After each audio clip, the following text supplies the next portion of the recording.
there are too many people, and this is why I mention this again, there are too many people in their spiritual path who come to believe that nothing is right or wrong, but thinking makes it so, and therefore right or wrong is irrelevant, and therefore it's all right to do anything, even kill.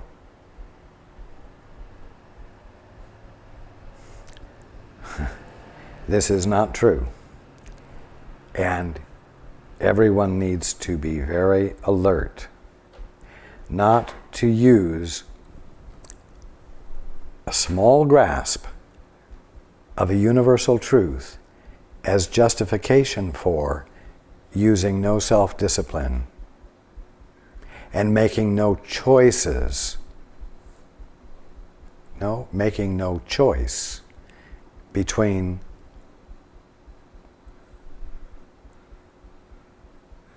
what reflects God and what reflects a personal, private misperception. You get my point. Okay. All right, we have a follow-up from Mark.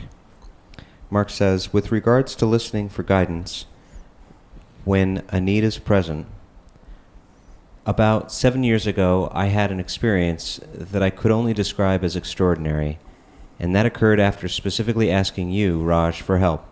Was it you? And if it was not you, who was it? I'm asking this because now, when my attention is upon you, I receive guidance with a capital G.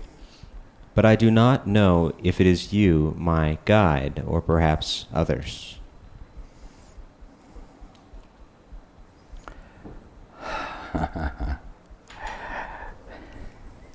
When you are speaking to me, when you are addressing your questions or remarks to me, I'm the one who responds. And yes, I was the one when you had that experience.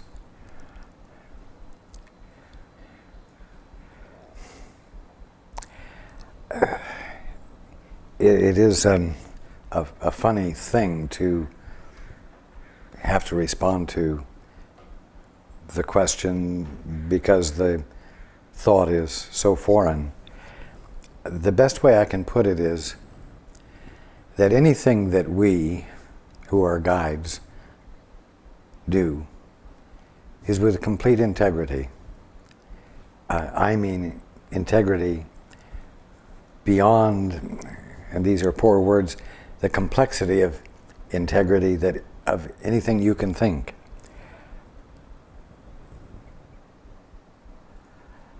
We are never unclear with you. We are never playing games with you. When you are speaking to me or addressing your attention to me, no one else substitutes for me. Excuse me. In a gambling casino, what's the... Okay.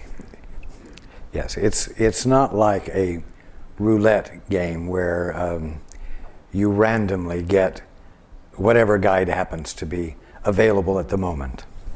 Okay. That's the end of the answer.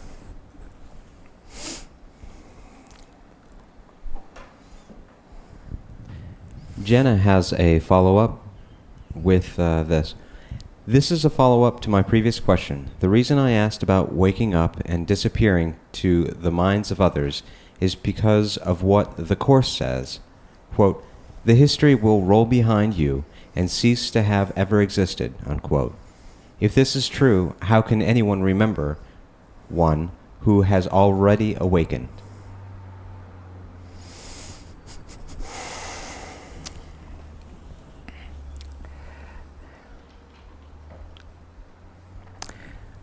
You see,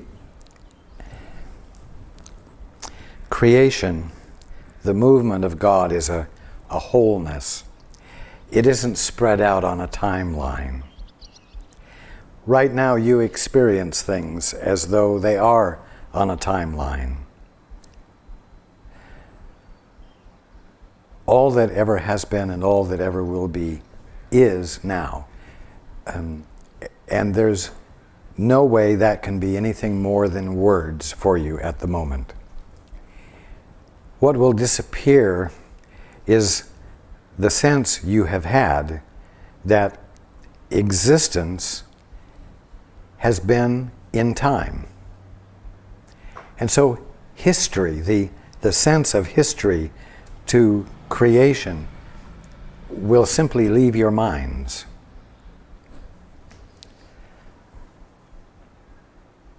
The acts of love will not. I'll tell you something. You are an act of love. You are the act of God's love extending Himself right where you are. You will never disappear, nor will any other individuation of God disappear.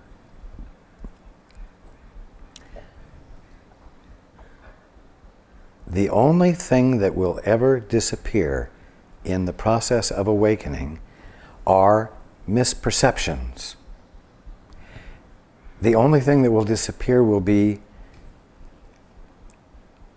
misperceptions which have been believed and committed to, which constitute illusions. But what the misperception was about will not go anywhere. This needs to become really clear to everyone. You are real. You will not disappear. You are not an ego. You are the Christ. You are the full representation of capital M mind, which is God, right at this instant. Except you're choosing to pay attention to a very little tiny bit of the totality of you. The tininess of you will disappear. That's all. You will not, and you will not become invisible to others. Okay.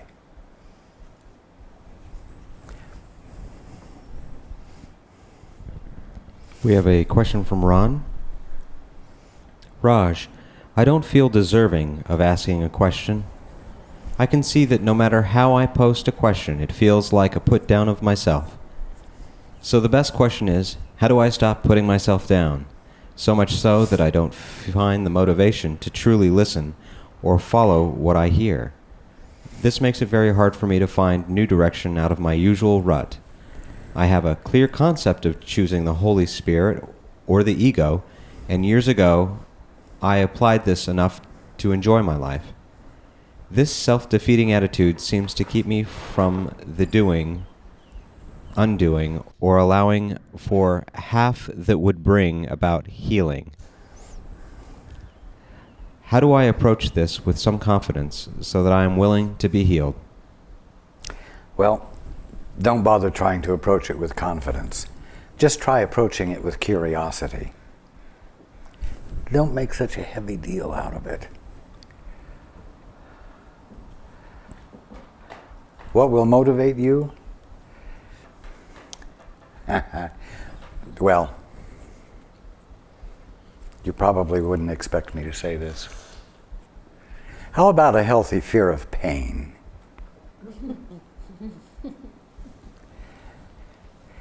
You can resist being in the flow.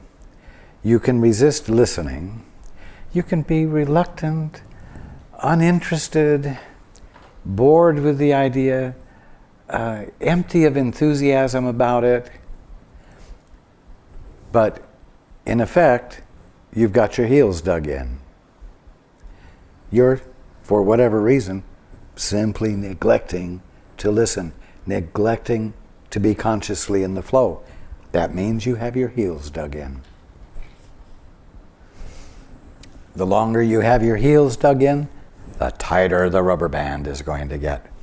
The more uncomfortable it will get until it's finally pain. And then you'll say, okay, I've got the motivation. So, you know what I would encourage you to do? I would encourage you to play with the idea of being curious about what you might hear if you listened. Play, play, play. Let an element of fun come into it. And you know what? I'm going to suggest something else. I'm going to suggest that when these thoughts of self-depreciation go through your mind, pretend that it isn't you thinking them. I say pretend. It really isn't you, but pretend it isn't you thinking them and tell the voice to shut up. Unless on some particular day you just happen to relish the idea of feeling the blues. But own it. Own it if you do it. But you have another choice. And the choice does not need to be a fully fleshed out commitment to something. It can be a light and delicate curiosity about the unknown. You can approach it lightly. I promise you that however you approach it, lightly or with full seriousness, your attention will be in the place where discovery can occur, because your mind is not fully occupied with the blues. You see? Don't attack the blues. Replace your attention.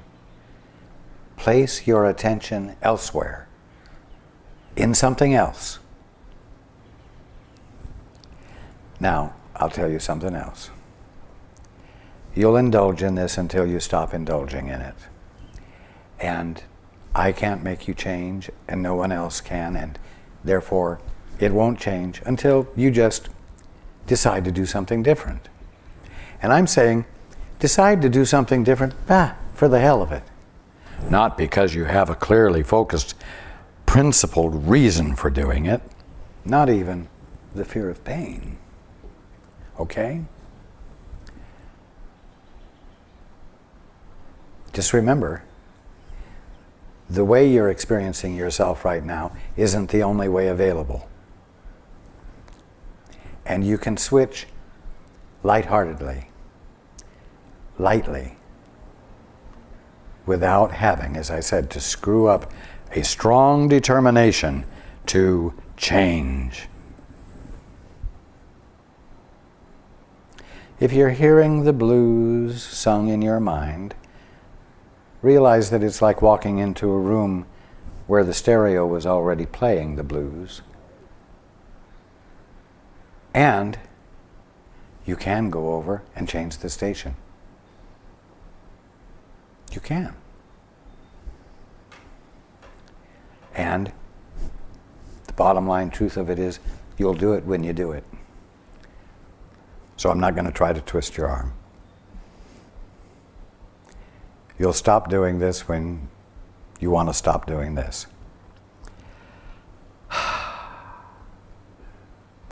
Sorry, there's no fantastic transformational answer I can give you except to say, you're doing it, and you'll do it until you stop doing it. But at least you know the truth. So whatever you do, you'll be doing more honestly. And that's a step in the right direction. That is empowering. Okay, be with that. I love you. Okay.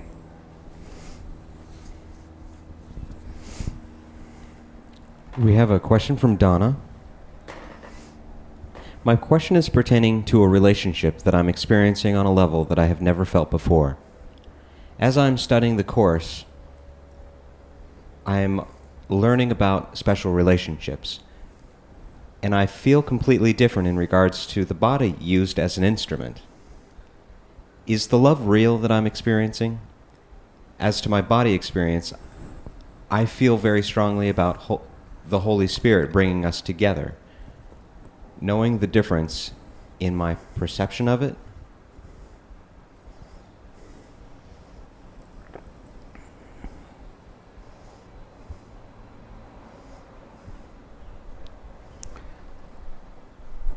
Please read it one more time. My question is pertaining to a relationship that I'm experiencing on a level that I have never felt before.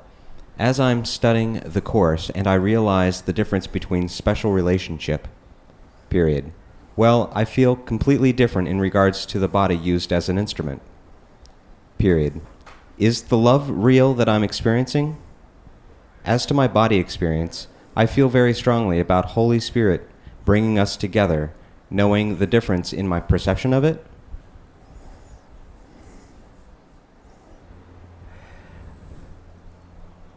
You make yourself sound like a remote control toy of the Holy Spirit. It brings you together and so on and so forth. You are the Holy Spirit, or more appropriately, the Holy Spirit is you in your right mind. A special relationship is a relationship you have. It's any relationship you have when you're not connected with your right mind. It's any relationship.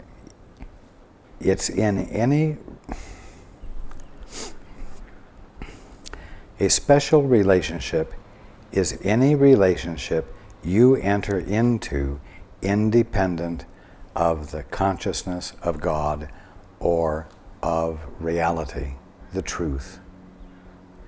It's what everyone is experiencing until they choose to go within to that place of excellence in them that is their right mind,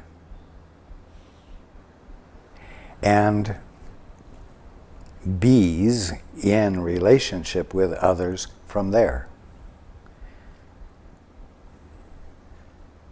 The relationship then is never self-serving, whereas it's always self-serving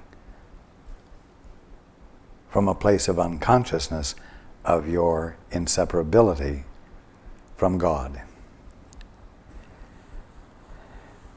Is it love that you are experiencing? And must you make a distinction between the love you're experiencing and the physical expression of it? There's really no difference. Every physical expression you engage in is either an extension of a separate, private, illusory sense of self that's called the ego, or it is the extension of what you divinely are because you've chosen to be present with your world from the Father's perspective, which is your right mind.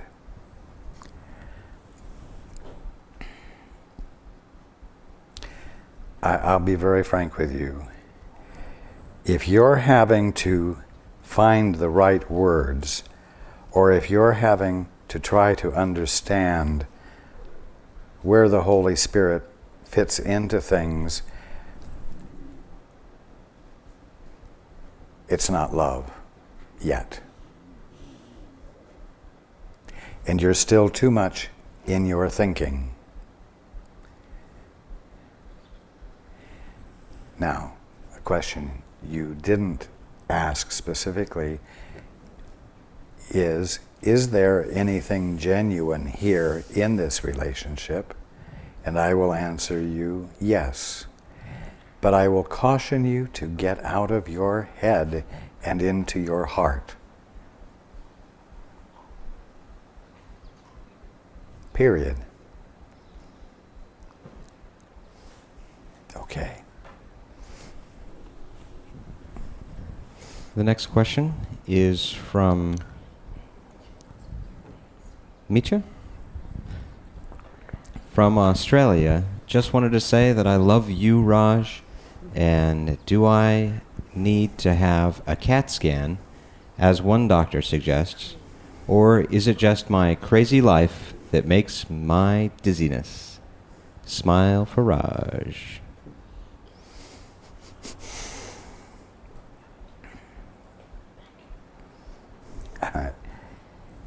You absolutely do not need a CAT scan.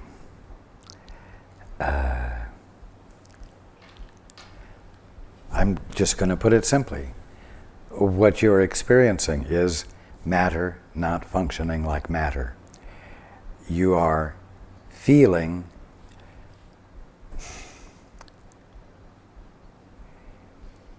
what I'm going to call the unfixed experience of spirit.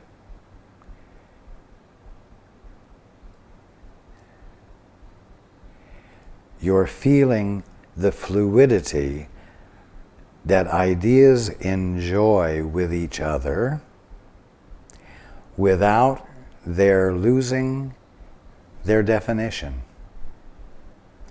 That's the best way I can put it. So, don't run down to your nearest doctor to find out what's wrong with you. Pay attention to and be present with the experience fearlessly, because fear is not called for. And just learn from the experience by being present with it without defense.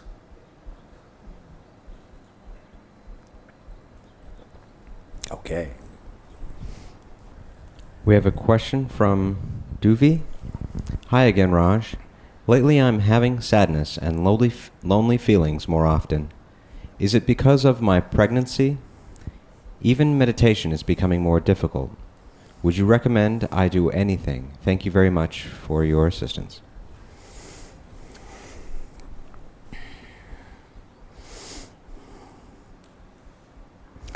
Well, here's an answer you probably didn't expect to hear from me. Yes, I would recommend that you start using natural progesterone cream.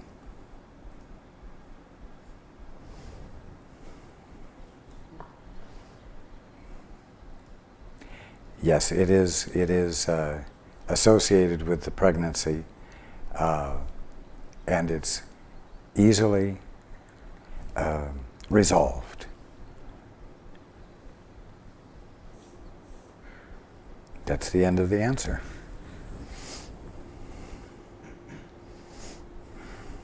I will say one thing. Make a habit of not taking yourself too seriously when you're having these feelings. Okay. We have a question from Hamilton.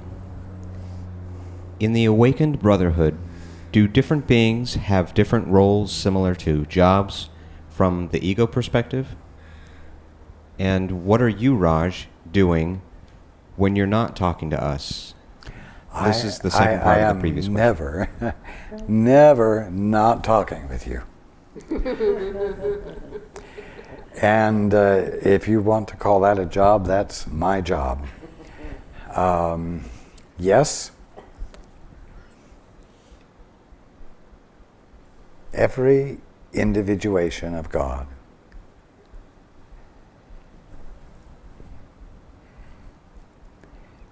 for lack of better words, has a specific gift to give, a gift of the specificness of what they are. But of course, it's not a means of earning a living.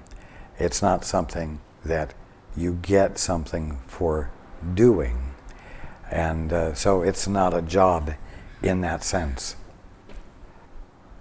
It's your job. It's the job of each one of us to share our joy.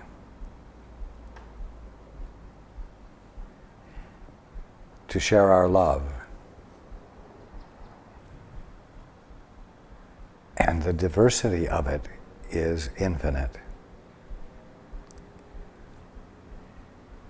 if you were to wake up right now and realize that you didn't leave the planet, so to speak, you would find that your individual, for lack of better words, your individual extension of love and acknowledgement of God, the recognition of the fundamental truth of each and everything, would be expressed in a way that had a different tone or color from the very same activity that someone else would be expressing. And this all adds to the texture and the fullness and the glory of being itself. But it would happen right where you are, with every encounter. And your acknowledgement of God in each and everything would be experienceable by everyone else, not just those you might be directly involved with. Your recognition of the exquisiteness of a flower or the beauty of a garden would be experienced by the garden, but it would also be experienced by every other individuality, every other son and daughter of God, and would become a part of their joy, because mind is a singularity. And then, because you are not the cause of creation, but you are inseparable from and one with the cause of creation, you find yourself constantly faced with the discovery of that which is new, and the recognition of it, and the acknowledgement of it, and the joy of the experience. And that becomes extended and is part of the conscious experience of every other son or daughter of God.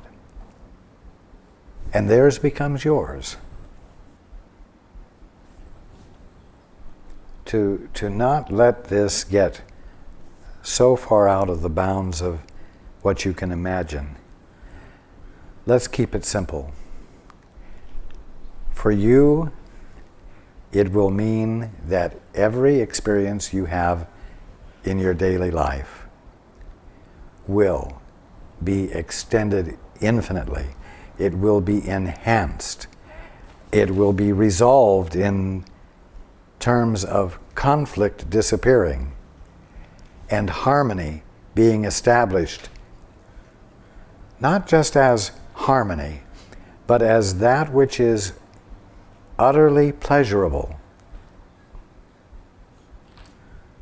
an experience of pleasure that is enhanced by the awareness that omnipotence, God, is behind it and extending it, so that it is a holy and divine experience.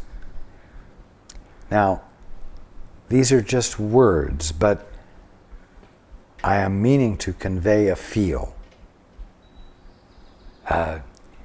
You might say that jobs are replaced by being totally consciously, and being the uninhibited sharer of the conscious experience. That is it in a nutshell. Thank you for your question. Helen asks, "This is my question. I have felt for some time that it would be great if we could move house to something larger that would meet our needs. Having no ability to borrow,